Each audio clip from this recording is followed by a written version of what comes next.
الرجيم بسم الله الرحمن الرحيم الحمد لله رب العالمين الحمد لله الذي هو الأول والآخر والظاهر والباطن وله الملك وله الحمد يحيي ويميت ويميت ويحيي وهو حي لا يموت بيده الخير وهو على كل شيء قدير والصلاة والسلام على النبي الأمي القرشي الهاشمي المكي المدني الأبتحي التهامي العبد المؤيد والرسول المسدد المصطفى الأمجد المحمود الأحمد حبيب إله العالمين سيدنا ومولانا أبي القاسم محمد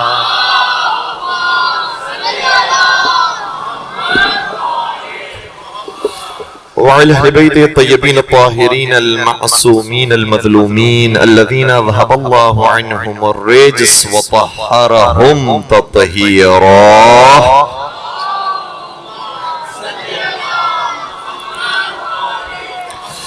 ولعنة الله على أعدائهم أجمعين أما بعد فقد قال الله تبارك وتعالى في محكم كتابه المجيد وفرقانه الحكيم بسم الله الرحمن الرحيم يريدون ليطفئوا نور الله بأفواههم والله متم نوره ولو كره الكافرون درود پڑھ دیجئے محمد والے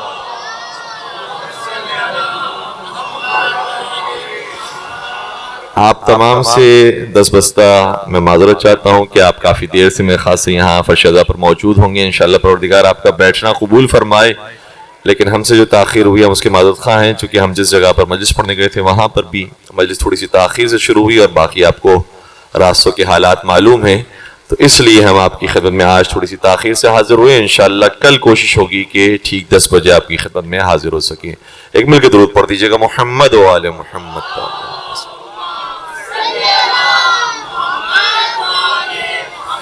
انشاءاللہ ہم آپ کا زیادہ وقت نہیں لیں گے آپ کافی دیر سے تشریف فرما ہیں تو ہماری کوشش ہوگی خدا سلامت رکھے آپ کو کہ انشاءاللہ وقت پر ہی اپنی گفتگو ہم ختم کریں قرآن مجید کی جس آیت کریمہ کی تلاوت کا شرف حاصل کیا اس میں ارشاد ہو رہا ہے یریدون لیطفئوا نور اللہ بافواہہم کچھ لوگ ایسے ہیں جو اللہ کے نور کو اپنی پھونکوں سے بجھانا چاہتے ہیں اور ہم نے عرض کیا تھا کہ اللہ کے نور سے مراد ائمہ اطہار علیہم السلام ہے ائمہ اطہار علیہم السلام کو کسی نے زہر دیا کسی نے تلوار سے شہید کیا کسی نے زندان میں ڈالا کسی نے ممبر آپ کو عطا نہیں کیا کوئی آپ سے درس و تدریس حاصل کرنے کے لیے نہیں آتا تھا لیکن ان تمام کی جو کوششیں ہیں زندان میں ڈالا گیا زہر دیا گیا شہید کیا گیا ساری کوششوں کے خدا پھونک کہہ رہا ہے اور تم اپنی پھونکوں سے اللہ کے نور کو کیا بجھاؤ گے واللہ متم نورہ ولو کرہ الکافرون اور خدا اپنے نور کو مکمل کر کے رہے گا چاہے یہ بات کافروں کو کتنی ناگوار کیوں نہ گزرے تو جنہوں نے نور خدا کو بجھانے کی کوشش کی ہے وہ قرآن کی نگاہ میں فاسق نہیں ہیں وہ قرآن کی نگاہ میں صرف فاجر نہیں ہیں وہ قرآن کی نگاہ میں صرف منافق نہیں ہیں وہ قرآن کی نگاہ میں ولو کرہ الکافرون وہ کافر ہیں قرآن نے لفظ استعمال کیا ہے اور میں اس لفظ کو مزید سمجھانے کے لیے 3 آیات کا سہارا لوں گا میرے ساتھ ساتھ رہیے گا ایک آیت وہ ہے جو غدیر سے پہلے نازل ہوئی ایک آیت وہ ہے جو غدیر میں نازل ہوئی ایک آیت وہ ہے جو غدیر کے بعد نازل ہوئی تینوں آیات کے اندر وہ جو ولایت علی کا منکر ہے اس کے لیے لفظ آیا ہے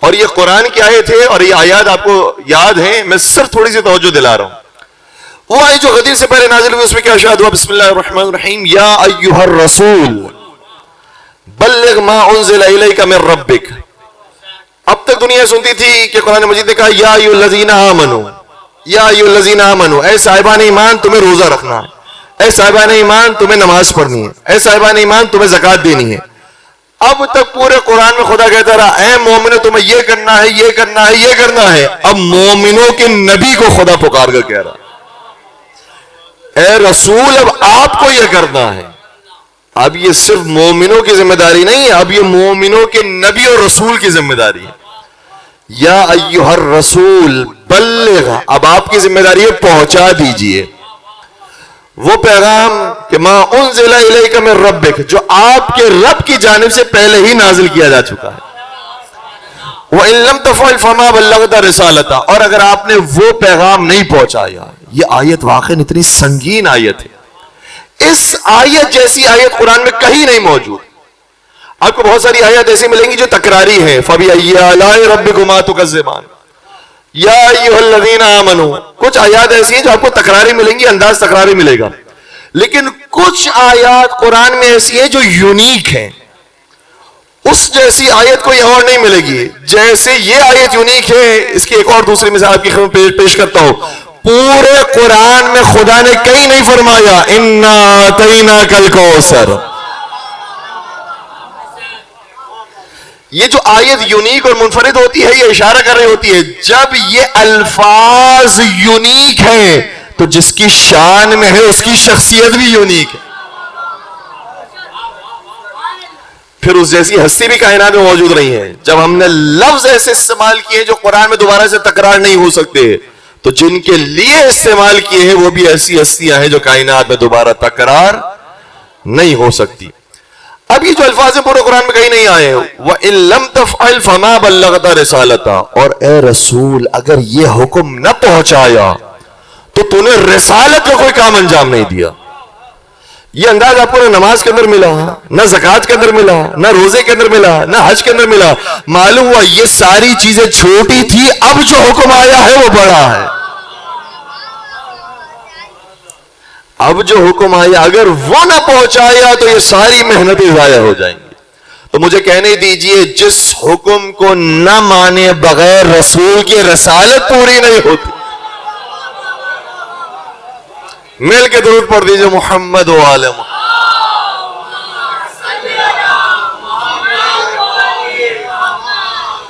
جس حکم کو پہنچائے بغیر رسول کی رسالت پوری نہیں ہو سکتی، اس حکم کو مانے بغیر مومن کا ایمان کیسے پورا ہو سکتا؟ تو اگر آپ نے نہیں پہنچایا، کچھ نہیں پہنچایا. واللہ یحسبک من الناس، خدا آپ کو لوگوں کے شر سے محفوظ رکھے گا. اے رسول، جو آپ کو حکم دیا جا رہا ہے کہ آپ یہ اعلان کیجئے، یہ کن کے درمیان آپ کو پہنچانا ہے؟ کیا مکے والے ہیں جو آپ پر حملہ کریں گے؟ کسی جنگ کے اندر آپ کو پیغام پہنچانا ہے؟ کہ نہیں، یہ تو سلو کا زمانہ ہے، یہ تو امن امان کا زمانہ ہے، یہ تو رسول حاجیوں کے درمیان ہے.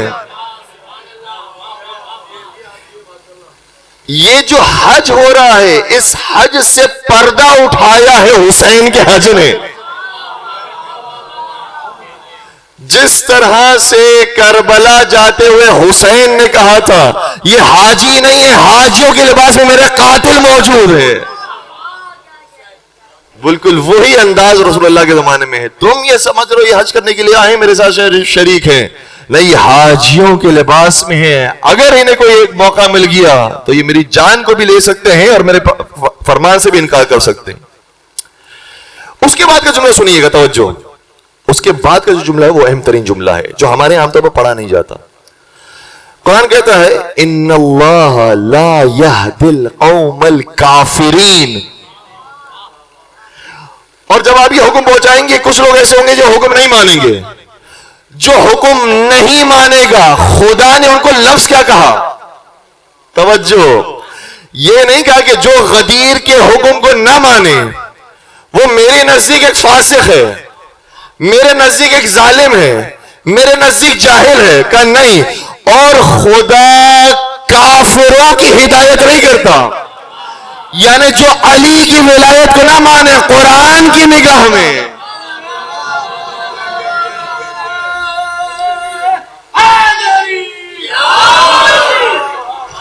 علی کو یوں ہی تو مولا نہیں کہا ہم نے، علی کے ٹکڑوں پہ دونوں جہاں پلتے ہیں. علی کے کفش ہی کفش جوتیاں، علی کے نالین مبارک، علی کے کفش ہی افضل ہے تیری خلافت سے کہ یہ جہاں بھی چلے رائے حق پہ چلتے ہیں.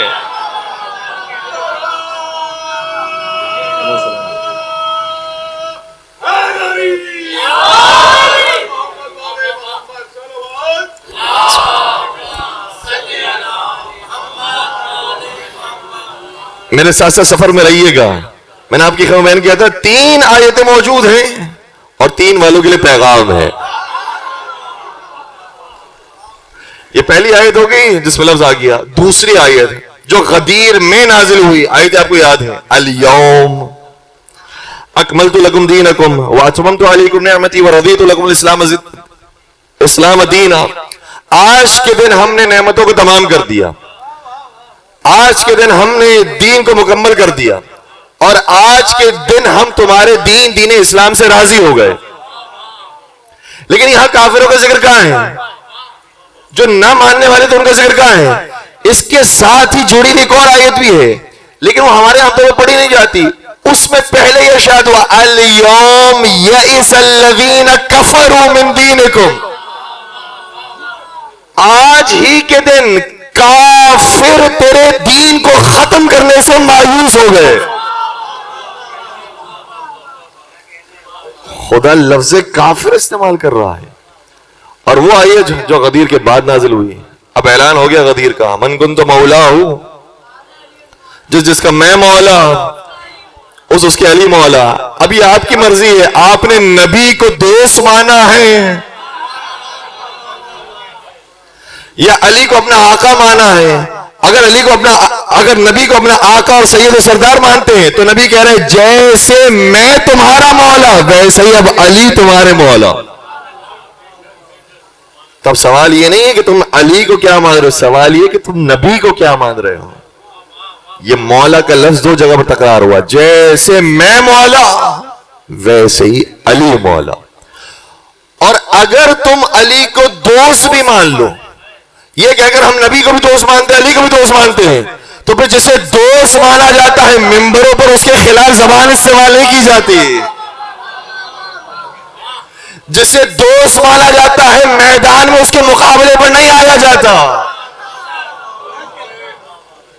ٹھیک ہے, یہ ہو گیا پیغام کے بعد. اب کچھ لوگ تھے جو سمجھدار تھے, انہیں معلوم ہے بھائی آیتوں کا تیور ایسا ہے, کوئی علی کے خلاف بول نہیں سکتا, علی کے خلاف کوئی بھی زبان استعمال نہیں کر سکتا. اس لیے جو آئے اس نے یہی کہا بخن بخن یبن ابی طالب, ابو طالب کے بیٹے تجھے مبارک ہو. اور یہ بھی انداز کتنا پیارا ہے, یہ نہیں کہا کہ اے علی تجھے مبارک ہو, کہا ابو طالب کے بیٹے. عام طور پر انسان اپنے باپ سے اس وقت پہچانا جاتا ہے جب باپ بھی شایع نشان ہو, باپ بھی اس قابل ہو کہ اس کے نام کے ساتھ بیٹے کے نام جوڑا جائے. ابو طالب تیرے کیا کہنے, تو نے وہ اولاد پرورش کی ہے, دنیا کہتی تھی یہ علی نہیں ہے یہ ابو طالب کا ہم شکل, یہ ابو طالب کا بیٹا ہے. بخن بخن یبن ابی طالب اصبحت مولایا و مولا کل مؤمن و مؤمنہ. توجہ, انہوں نے اگر یہ کہا اے ابو طالب کے بیٹے آپ کو مبارک ہو, آج کے دن آپ میرے بھی مولا بن گئے اور ہر مومن مرد اور مومن عورت کے مولا بن گئے. آج کے دن جنہوں نے کہا ہے کہ مولا کا مطلب دوست ہے, اس کا مطلب آج سے پہلے دوست نہیں تھے. جو لوگ یہ کہتے ہیں کہ بھائی ان میں تو بڑی دوستیاں تھی, وہ سن لیں, انہوں نے خود کہا ہے آج سے پہلے ہم دوست نہیں تھے. ہو سکتا ہے کہ تم دوست نہ ہو, لیکن علی وہ ہیں عقد اخوت کے موقع پر نبی نے علی کو اپنا دوست نہیں بھائی بنایا تھا. علی وہ ہیں کہ جن کو دوست نہیں بھائی بنایا گیا.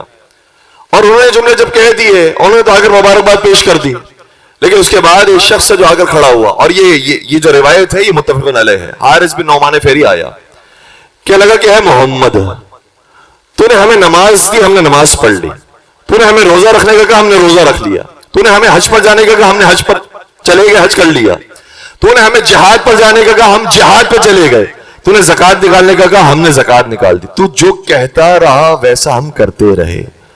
اب تو یہ چاہتا ہے کہ تو چلا جائے تو تیرا چچا زاد بھائی ہم پر مسلط ہو جائے. ہائے ہائے ہائے, جملہ بہت خطرناک کا ہے, جملہ بہت نازیبہ کا ہے, لیکن میں کہوں گا اے حارث بن نعمان فہری, تو نے ہمارا ایک مسئلہ حل کر دیا.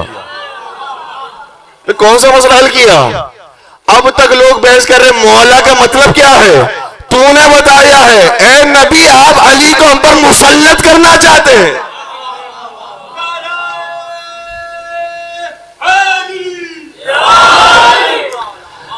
اگر یہ آپ کام کر رہے ہیں اپنی مرضی سے، یہ مجھے جملہ کہتے ہوئے شرم آتی ہے اور انسان کی زبان کانپتی ہے کہ کیسے اس شخص نے جملے ادا کر دیے. یہ ہے ماحول. کہتے اگر یہ تو نے اپنی مرضی سے کہا ہے خدا تجھ پر عذاب کرے. کون کہہ رہا ہے کس کو؟ کتنی جرت آ گئی ہے. خدا تجھ پر عذاب کرے. اور اگر تو نے اپنی مرضی سے نہیں کہا، خدا نے کہا ہے، خدا پر تو عذاب نہیں ہو سکتا، خدا مجھ پر عذاب کرے. یعنی علی مجھے دونوں صورت میں منظور نہیں ہے. یا خدا تجھ پر عذاب کرے یا خدا مجھ پر عذاب کرے. تھوڑی دیر میں گزری تھی، قرآن کی آیت ہے، سورہ معارج کی پہلی اور دوسری آیت، سورہ نمبر 70 آیت نمبر 1 اور 2.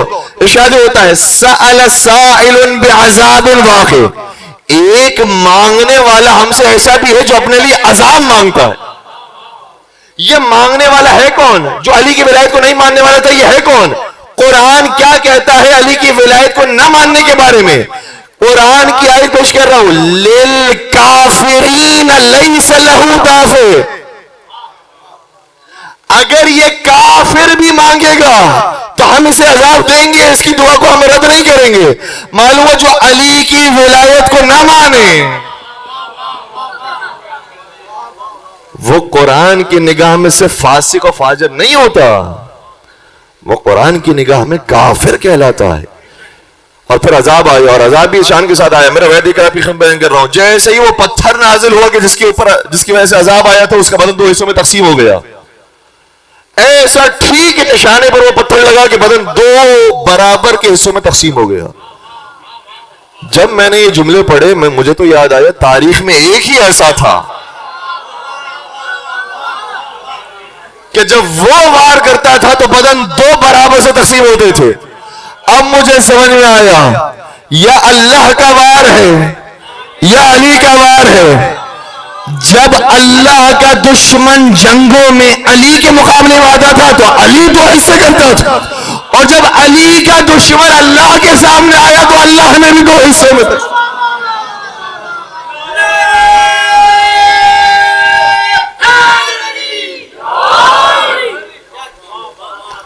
پھر چھوڑا نہیں گیا ہے. اور شہید سبط جعفر نے خدا ان کے درجات میں مزید بلندی عطا فرمائے. کیا خوبصورت اشعار کہیں، کہتے ہیں کہ کھل کے کر سکتے نہیں انکار مولا شیخ جی. جیسے حارث بن عوان نے فیری نے کر دیا، کہتے نہیں باقی نہیں کر سکتے. کھل کے کر سکتے نہیں انکار مولا شیخ جی. کیوں؟ حشر ہے پیش نظر حارث بن نعمان کا. اب کس میں جرت ہے وہ یہ کام کر سکے؟ اور اسی موقع کے لیے خدا نے فرمایا تھا واللہ یعصمک من الناس. تو یہ پیغام پہنچا، ہم تیری حفاظت کرنے والے. تو رسول کی حفاظت خود پروردگار نے اس موقع پر کی ہے. لیکن جو علی کا منکر تھا اس کے لیے لفظ قرآن نے کیا استعمال کیا، وہ آپ کی خدمت میں نے ہدیہ کر دیا. اور یہ صرف لفظ قرآن مجید کے اندر نہیں آیا ہے، بلکہ جو متفقون علیہ کتابیں موجود ہیں اس کے اندر بھی یہی لفظ آیا ہے. ہماری ایک حدیث ہے جو بڑی پڑھی جاتی ہے، میں اس کا ایک حصہ پڑھوں گا، انشاءاللہ آپ کو دوسرا حصہ یاد آ جائے گا. نبی نے فرمایا تھا من مات علی حب آل محمد. ماشاءاللہ پڑھا لکھا مجمع ہے. جو آل محمد کی محبت کے ساتھ مرتا ہے وہ شہید مرتا ہے. چاہے اسے طبی موت بھی آ جائے، آل محمد کی محبت ہے اس کے دل میں، اس لیے اس کو اجر دیا جائے گا شہداء جیسا. اور رسول نے یہ نہیں فرمایا من مات علی حب محمد و آل محمد. آل محمد کیوں؟ اس لیے کیونکہ بہت سے ایسے جو دعویٰ تو کرتے ہیں محمد کی محبت پر ہیں. محمد کی محبت پر سے مرنے سے شہادت نہیں ملتی جب تک کہ آل محمد کی محبت رکھ کے نہ مرو. یہ روایت کہاں پر موجود ہے؟ میں حوالے بھی آپ کی خدمت بیان کر دوں. امام فخر الدین رازی نے تفسیر کبیر میں اس حدیث کو لکھا ہے. اور امام فخر الدین رازی کوئی معمولی ہستی نہیں ہے، امام التفاسیر کہا جاتا ہے، مفسرین کے امام. دوسرے صاحب علامہ سیوطی در المنصور میں لکھتے ہیں قرطبی نے تفسیر قرطبی میں لکھا ہے, علامہ زمخشری نے تفسیر کشاف میں لکھا ہے. یہ بڑی بڑی ہستیاں ہیں کہ جنہوں نے اپنی کتابوں کے اندر اس بات کو لکھا ہے کہ حضور نے فرمایا تھا من مات علی حب آل محمد مات شہیدہ, جو آل محمد کی محبت میں مر جائے وہ شہید مرتا ہے. جو آل کی محبت میں مر جائے وہ شہید مرتا ہے. خود آل کا مقام کیا ہوگا؟ یہ تو ان کی محبت میں مرنے والوں کا مقام ہے, وہ شہید مرتے ہیں. تو پھر وہ تو سید الشہداء ہیں, وہ تو پھر ابو الشہداء ہیں. اور اسی حدیث کے ضمن میں اور بھی حدیث موجود ہیں جن کا مضمون تقریباً ملتا جلتا ہے. اور مزے کی بات یہ ہے کہ جب ہم نے ان احادیث کو شمار کیا تو اس کی تعداد تھی 12. اب مجھے نہیں معلوم کہ لکھنے والوں نے 12 ہی کیوں لکھی, 12 لکھ کر کیا پیغام دینا چاہتے تھے.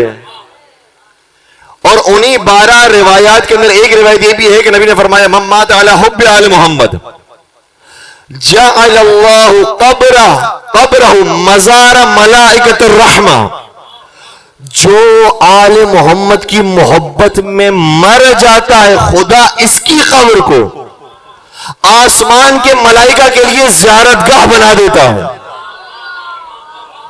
توجہ, میں جملہ کہنے کی کوشش کر رہا ہوں, میرے ساتھ دیجیے گا. جو آل محمد کی محبت میں مر جائے اس کی قبر کو خدا فرشتوں کے لیے زیارت گاہ بنا دیتا ہے.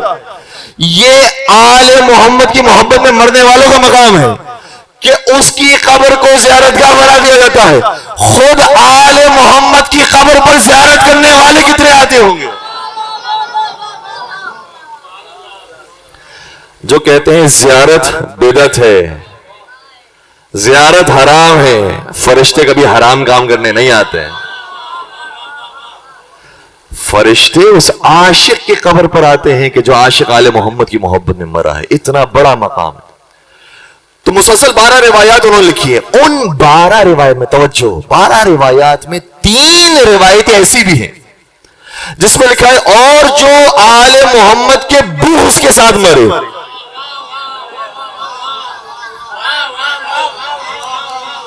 اگر بیدار ہیں, کتنی روایتیں ہیں؟ 3 روایتیں ہیں کہ جو بغض آل محمد کے ساتھ مرے اس کا کیا ہوتا ہے. ان 3 روایت کا میں ایک روایت کیسے پیش کروں گا جو ہمارے موضوع کے ساتھ ہے. نبی نے فرمایا من مات علی بغض آل محمد مات کافرا. یہ میں اپنی ذمہ داری پر اس لیے پیش کر رہا ہوں کیونکہ صرف ہماری کتابوں کے اندر نہیں, برادران کی کتابوں کے اندر بھی موجود ہے کہ حضور نے یہی فرمایا تھا جو آل کے بغض کے ساتھ مرے گا زندگی ہو سکتا ہے مسلمانوں کی طرح گزاری ہو, جب مرے گا ماتا کافرا. مل کے درود پڑھ دیجئے محمد و آل.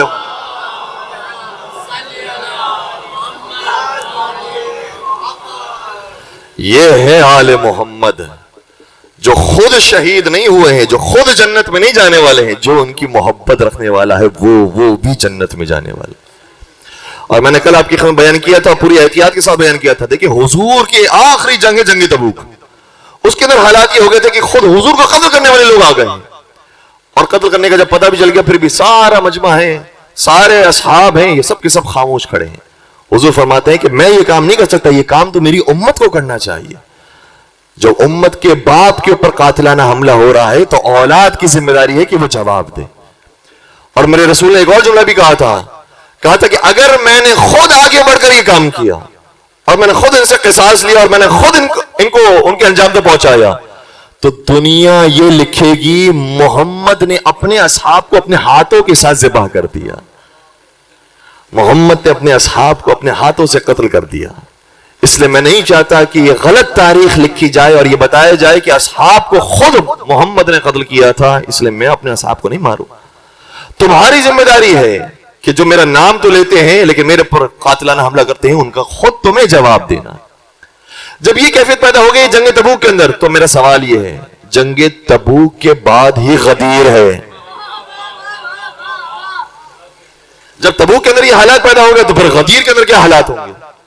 اور یہی وجہ ہے کہ غدیر میں بظاہر تو آ گئے لوگ بخن بخن کہنے والے, لیکن غدیر کے فوراً بعد، غدیر کا واقع ہوا ہے 18 ذی الحجہ، اس کے بعد محرم کا مہینہ ہے، سفر کا مہینہ ہے، سفر کی 28 تاریخ کو پیغمبر اس دنیا سے پردہ فرمایا جاتا ہے، صرف 2 مہینے 10 دن باقی ہیں۔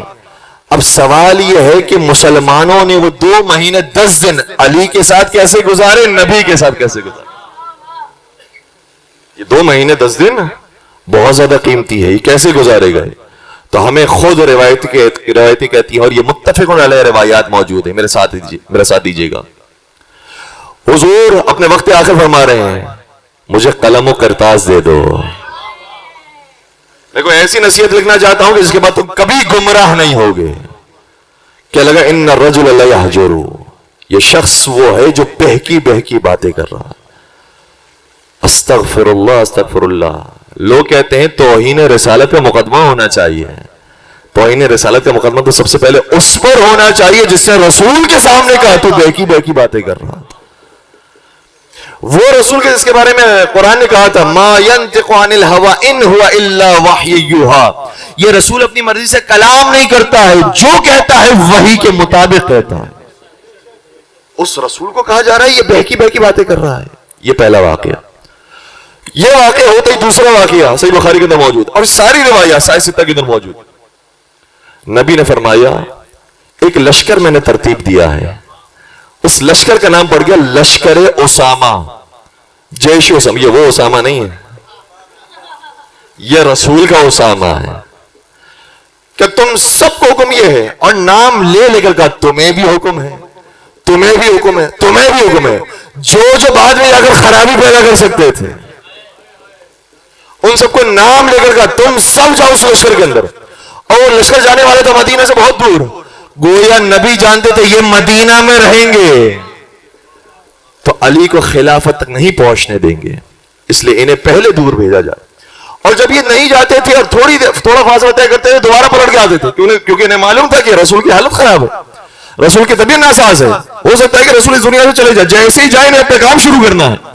جاتے نہیں تھے تو سائے ستہ کی روایت کے مطابق میرے نبی نے جو رحمت للعالمین نبی تھا فرمانے لگے لعن اللہ من تخلف جیش اسامہ، خدا کی لعنت ہو ان کے اوپر جو لشکر اسامہ میں شرکت نہیں کر رہا۔ اب سمجھ میں آیا یہ رسول کے ایام کیسے گزر رہے ہیں؟ لوگ کہتے ہیں کہ رسول کے بعد تبدیل ہو گئے تھے، رسول کے بعد تبدیل نہیں ہوئے تھے، رسول کی زندگی میں ایسے تھے، رسول کی زندگی میں ایسے تھے۔ اور پھر جب میرے نبی کا وقت آخر آیا اور آپ کی روح قفص انصری سے پرواز کی تو اس کے بعد غسل و کفن کے لیے کتنے عاشقان رسول موجود تھے، کتنے شمع رسالت کے پروانے موجود تھے۔ سارا مدینہ امڑ آیا تھا، سارا مکہ سارا حجاز امڑ آیا تھا۔ جب ہم نے تاریخ دیکھی تو پتہ چلا جو اپنے آپ کو نبی کا سب سے قریبی کہتا تھا، اپنی رشتہ داریاں نبی سے ثابت کرتا تھا، وہ بھی نبی کے جنازے میں نظر نہیں آیا، وہ بھی نبی کے جنازے میں نظر نہیں آئے۔ اور اب سنیے گا ہمارے برادران کے پاس کیا دلیل ہے، وہ کہتے ہیں کہ نہیں وہ صحیح بنے ہیں، ان کو جو حق ملا ہے صحیح ملا ہے، ان کے پاس کیا دلیل ہے؟ سنیے گا، میں جواب دینے کی کوشش کر رہا ہوں اور اسی پر یہ ہو سکتا ہے کہ ہماری گفتگو تمام ہو جائے۔ جب ان سے سوال کیا بھائی آپ کس وجہ سے مانتے انہیں، کیا لگے کہ ہمارے پاس روایت موجود ہے نبی نے اپنے وقت آخر انہیں کہا تھا جاؤ تم نماز پڑھاؤ، اور نماز ہے وہ عبادت جو ساری عبادتوں کی سردار ہے۔ اب دیکھیے کیسے آہستہ آہستہ مقدمہ قائم کر رہے ہیں، استدلال دیکھیے گا۔ نماز ہے ساری عبادتوں کی سردار ہے، جب نماز کے لیے انہیں امام بنایا گیا ہے اس کا مطلب یہ کہ پورے دین کے لیے انہیں امام بنایا گیا۔ میں نے کہا ماشاءاللہ بڑا خوبصورت استدلال قائم کیا ہے، لیکن یہ استدلال جو آپ نے قائم کیا ہے یہ استدلال خود ان کے بھی دماغ میں نہیں آیا تھا۔ ہائے ہائے ہائے ہائے، میں جملہ کہہ گیا، کیونکہ اگر خود انہیں بھی معلوم ہوتا ہے اس طریقے سے انسان خلیفہ بنتا ہے تو جب سقیفہ میں فیصلہ کیا جا رہا تھا تو کم از کم یہ دلیل پیش کرتے مجھے نبی نے نماز کے لیے بولا تھا۔ اسے ہماری اردو زبان میں کہا جاتا ہے دیکھ سے زیادہ۔ تو آپ جو دلیل دے رہے ہیں دلیل تو ویسے بڑی اچھی ہے، لیکن یہ دلیل تو انہوں نے خود نہیں دی۔ دوسری بات یہ جتنی بھی روایات ہیں یہ ہماری کتاب میں موجود نہیں، یہ آپ ہی کی کتاب میں موجود ہے۔ لیکن ہم تھوڑی دیر کے لیے مان لیتے ہیں چلے آپ کی کتابیں موجود ہیں, ہم ان کی روایتوں کا جائزہ لیتے ہیں. جب روایتوں کا جائزہ لیا تو پتہ چلا جتنی روایتیں ہیں سب کے راوی ایک راویہ سے ملتے ہیں. ان ساری روایات کو, مولا سلامت رکھیے, ان ساری روایات کو جس نے بیان کیا ہے اصل میں وہ ایک راویہ ہے. میں اس کا نام نہیں لے سکتا لیکن آپ سمجھ گئے, یہ راویہ وہی راویہ ہے جس سے کسی نے یہ روایت بھی لی تھی نبی جو چھوڑ کر جاتا ہے وہ صدقہ ہوتا ہے. تو یہ ساری روایات ایک جگہ پر جا کر جمع ہو رہی ہے. اور پھر اس کی بات یہ ہے یہ روایات بھی مختلف طریقوں سے مختلف انداز میں بیان ہوئی. کسی نے کہا ان کو نماز پڑھانے کے لیے بھیجا, لیکن جیسے وہ نماز پڑھانے کے لیے گئے حضور نے کہا جب وہ جا رہے پڑھانے کے لیے مجھے سہارا دے کے پہنچاؤ. کس کا سہارا لیا؟ ایک ہاتھ علی کے کندھے پر رکھا, ایک ہاتھ عباس کے کندھے پر رکھا, اور اس حالت میں گئے اسے پیچھے کیا, خود آ کر نماز پڑھائی. تو پھر مجھے کہنے دیجئے اس روایت کے مطابق جو ایک نماز کا امام نہیں بن سکتا وہ پورے دین کا امام کیسے بنے گا؟ اور اس واقعے سے تو مجھے وہ واقعہ یاد آیا کہ پہلے بھیجا تھا سورہ برات لے کر اور پھر واپس بلا لیا تھا, بتا دیا معزول بھی ہم کرتے ہیں منسوب بھی ہم کرتے. مل کے درود پڑھ دیجئے محمد و عالم.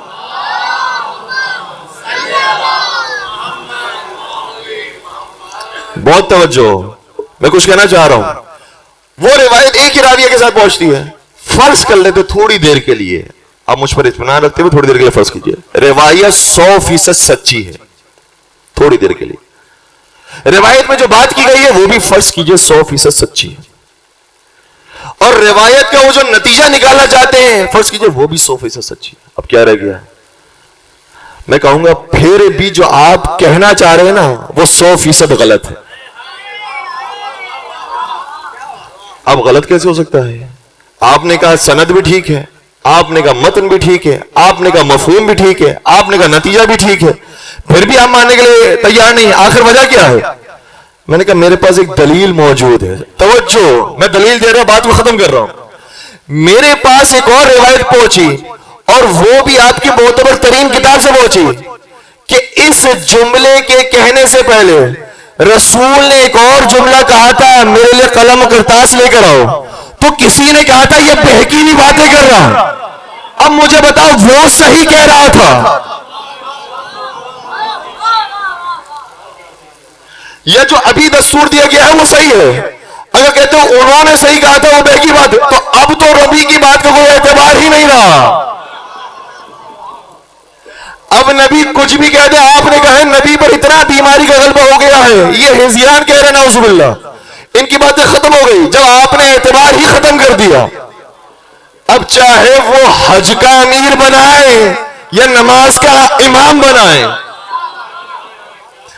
آپ نے اعتبار ہی ختم کر دیا.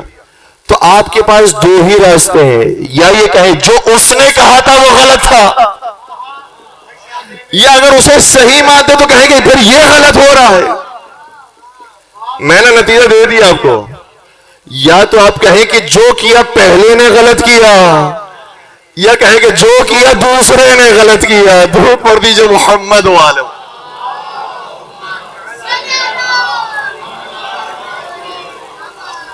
تو یہاں پر ہم جو یہ موضوع بھی رکھ رہے ہیں نفاق اور قرآن کا, اس کا مقصد یہ نہیں ہے کہ کسی کی دل آزاری کی جائے, اس کا مقصد یہ ہے کہ بیداری کی جائے, لوگوں کے دلوں کو بیدار کیا جائے, حقیقت تک پہنچایا جائے. اور یہ بہت ضروری ہے. ہم کبھی کبھار پہچان نہیں پاتے کہ حق کیا ہے باطل کیا ہے. اور میرے مولا نے شاہ فرمایا حق کو تم اس وقت تک پہچان نہیں پاتے جب تک ان لوگوں کو نہ پہچان لو جو حق کے سامنے کھڑے ہوئے. بس عزیزوں, زحمت میں نے آج تمام کر دی, اور جیسے میں نے عرض کیا تھا کہ وقت پر انشاءاللہ آج کی گفتگو ختم ہوگی. مولا سید سجاد کربلا کے واقعے کے بعد جب شام جاتے ہیں, شام کے لوگ ایسے ہیں کہ جنہوں نے صرف یہی سنا تھا کہ بنی امیہ حق پر ہیں, اور بڑے بڑے ان کے مفتی منبر پر آ کر کہتے تھے کہ سب سے قریبی رسول کے بنی امیہ ہیں. رسول کا اور کوئی رشتہ دار نہیں، رسول کے اوپر اور کوئی جانے چھڑکنے والا نہیں، صرف بنی امیہ۔ 10 بڑے بڑے سرداروں کو کھڑا کیا گیا اور انہوں نے اللہ کی قسم کھا کر کہا ہم رسول کے کسی رشتہ دار کو نہیں جانتے سوائے بنی امیہ کے۔ یہ شام والوں کی حالت ہو گئی تھی۔ اب شام والوں کو پتہ نہیں ہے بیچارے، جیسا بتایا گیا ہے ویسا ماننے والے۔ انہی میں ایک شخص جب اس لٹے ہوئے کاروان کو دیکھتا ہے تو دیکھتا ہے کہ ان میں ساری عورتیں ہیں، صرف ایک مرد ہے جس سے بات کی جا سکتی ہے۔ اجرکم علی اللہ، آیا قریب اور آ کر کہنے لگا بہت اچھا ہوا تیرے گھر والوں کے ساتھ، سارے تیرے گھر والوں کو مار دیا گیا، تیرے مردوں کو مار دیا گیا، تیرے چچا کو مار دیا، تیرے باپ کو مار دیا، تیرے بھائیوں کو مار دیا، بہت اچھا ہوا۔ کیوں؟ کیونکہ تو اسلام کا خاتمہ کرنے آیا تھا۔ اب شام والوں کو پتا نہیں ہے، جو معلوم ہے اس کے حساب سے کہنے لگا تو دین ختم کرنے آیا تھا، تو قرآن ختم کرنے کے لیے آیا تھا، بہت اچھا ہوا تیرے گھر والوں کو مار دیا گیا، اور بہت اچھا ہوا تیری عورتوں کو اسیر بنا لیا۔ سید سجاد نے جملے سنے لیکن غصہ نہیں آیا، کیونکہ یہ امام وہ ہے جیسے سید الساجدین ہے ویسے سید الصابرین ہے۔ پورے تحمل کے ساتھ جملے سنے، اور جب وہ جملے اپنے کہہ چکا تو پھر ایک ہی سوال کیا۔ امام نے فرمایا تو نے قرآن پڑھا ہے؟ دیکھیں میں موضوع کے ساتھ متصل ہو گیا، نفاق اور قرآن۔ تو نے قرآن پڑھا ہے؟ کہتا ہے کہ ہاں میں نے قرآن پڑھا، لیکن تیرا قرآن سے تعلق کیا ہے؟ وارث قرآن کو کہہ رہے تیرا قرآن سے تعلق کیا ہے؟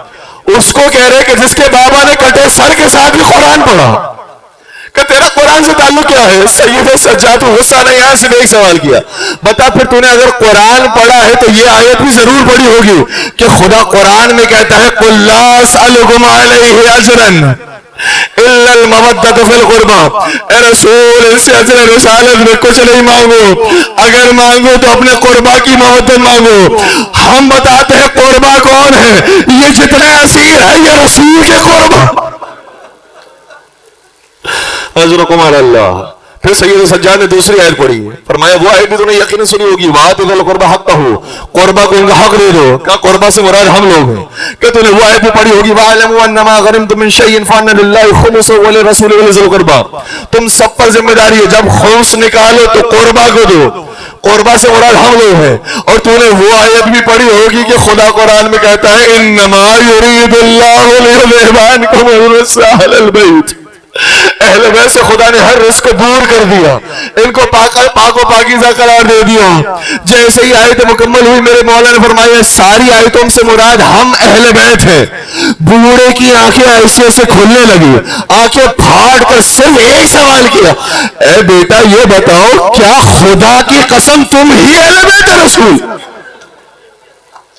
سجاد سر جھکا کر کہتے ہیں ہاں شیخ جی ہم ہی رسول کی آل رسول کے اہل بیت ہیں۔ وہ شامی تبدیل ہو گیا، سر کے امامے کو اتارا، زمین پر پڑ گیا، کہنے لگا اے جوان تو بس مجھے اجازت دے، میں ان کافروں کے مقابلے میں لڑوں۔ ایک مرتبہ تلوار نکالی، لڑنا شروع کیا، زبان سے کچھ نہ کہا لیکن سجاد سمجھ گئے ارے جب امتی کی غیرت ہے، سجاد غیرتوں کا امام ہے۔ اے امتی تو برداشت نہ کر سکا، نبی زادیہ کیسے بازار میں لائی جا رہی ہے، سجاد نے کیسے برداشت کیا؟ اسی لیے زمانے کے امام نے فرمایا تھا جن پر ہم خون کے آنسو روتے ہیں وہ اکبر کی مصیبت رہی، وہ عباس کی مصیبت رہی، وہ حسین کی مصیبت رہی، وہ مصیبت ہے کہ اگر اکبر دیکھ لیتے اکبر خون کے آنسو، اگر عباس وہ منظر دیکھ لیتے عباس خون کے آنسو روتے، اگر مولا حسین دیکھ لیتے حسین خون کے آنسو روتے۔ اے سجاد اس پر کہو سلام، تو نے وہ منظر دیکھا، تو نے اپنے آپ کو سنبھالا۔ آج معلوم ہوا سجاد 35 سال پانی نہیں روتے تھے، خون روتے تھے، اور کہتے جاتے تھے سب سے بڑی مصیبت کہاں پر آئے؟ الشام، الشام، الشام، شام سجاد کو کھا گیا۔ اے مولا آپ نے 3 مرتبہ کیوں کہا؟ شاید مولا فرمائیں گے تجھے نہیں معلوم، شام میں ہم نے 3 طرح کی مصیبتیں دیکھی۔ ایک کو کہتے ہیں بازار شام، ایک کو کہتے ہیں دربار شام، ایک کو کہتے ہیں زندان شام۔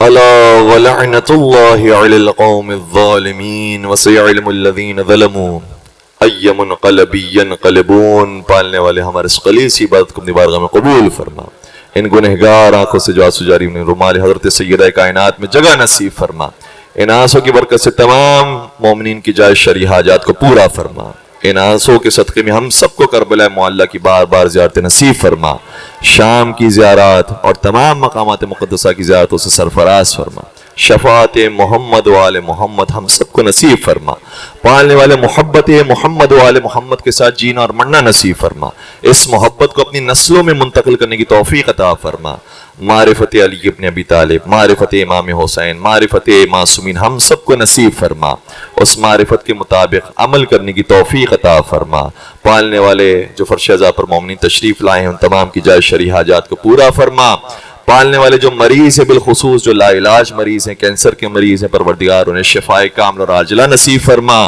جو رزق کی تنگی میں مبتلا ان کے لیے رزق حلال عطا فرما، جو رزق حلال کما ان کے رزق میں برکت و وسعت نصیب فرما، پالنے والے پاک بی بی کی پاک اولاد کا واسطہ ہے، بے اولاد مومنین کو اولاد صالحہ نصیب فرما، صاحبان اولاد کو اپنی اولاد کی بہترین تربیت کرنے کی توفیق عطا فرما، اس عزا خانے کی اور تمام عزا خانہوں کی حفاظت فرما، علماء کرام کا سایہ سروں پر قائم و دائم فرما، جو بھی دام درم سخن قدم کسی بھی طریقے سے مصروف عزا ہیں پروردگار انہیں طول عمر نصیب فرما، ان کی عمر میں برکت نصیب فرما، پالنے والے تمام دعاؤں کی حاجات کی برابری کے لیے اگر ایک حاجت یہ پوری نہ ہوئی تو ہماری ساری دعائیں بیکار ہیں، پروردگار اپنی آخری حجت کے ظہور میں تعجیل فرما، ہمیں ان کے آوان و انصار عاشقین محبین میں شمار فرما، ربنا تقبل منا انك انت السميع العليم وتب علينا انك انت التواب الرحيم برحمتك يا ارحم الراحمين۔